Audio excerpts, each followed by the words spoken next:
Marami ang natouch sa ibinahaging video ng 19-year-old high school student mula Padada, Davao del Sur na si Kyla May Legara. Napagdesisyonan kasi ng kanyang 60-year-old na tatay Edgar na dikitan ng pictures ng kanyang namayapang asawa ang kanilang pedicab. Ayon kay Kyla May, pumanaw ang kanyang 58-year-old na nanay Bernadette 2 taon na ang nakalipas dahil sa diabetes at kidney failure. Hindi na talaga kaya ng katawan niya, bumagsak na talaga. Parang pagod na din yung nanay ko na parang lumaban. Parang sa kanya din, parang ang laki na daw ng gastos kasi nga nagda-dialysis siya 3 times a week. Pabalik-balik kami ng hospital.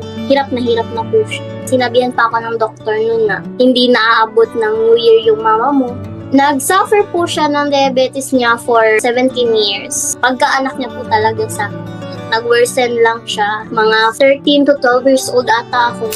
Bunso si Kyla May sa 5 magkakapatid. Lumaki siyang nasaksihan kung gaano kamahal ng kanyang mga magulang ang isa't isa. Kwento niya, madalas na bonding ng kanyang nanay at tatay ang pagsakay sa pedicab tuwing hapon para mamalengke at magmerienda. Ito na raw ang nagsilbing date nilang mag-asawa. Kaya naman hanggang ngayon, napakahalaga ng pedicab para kay Tatay Edgar. May nakita daw po siyang pedicab na may sticker daw sa harapan. Sabi niya, paano kung yung picture namin ng mama mo lalagay ko sa harapan? Sabi ko, sige ba yun? Pwede ba yun pa?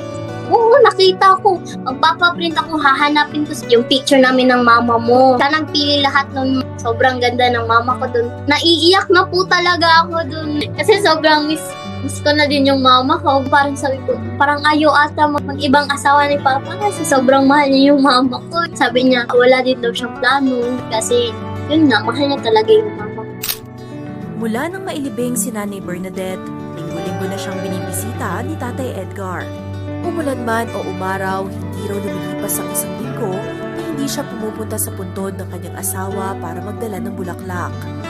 Hindi man maibabalik ang nakaraan, ang simpleng pagdidikit ni Tatay Edgar ng pictures ni Nanay Bernadette ang naging paraan para maipakita ang kanyang patuloy na pagmamahal. Sabi niya pa sa akin, para daw ma-remind na palagi na nandito lang daw si mama, nasa tabi niya pag nagpe-pedicab siya.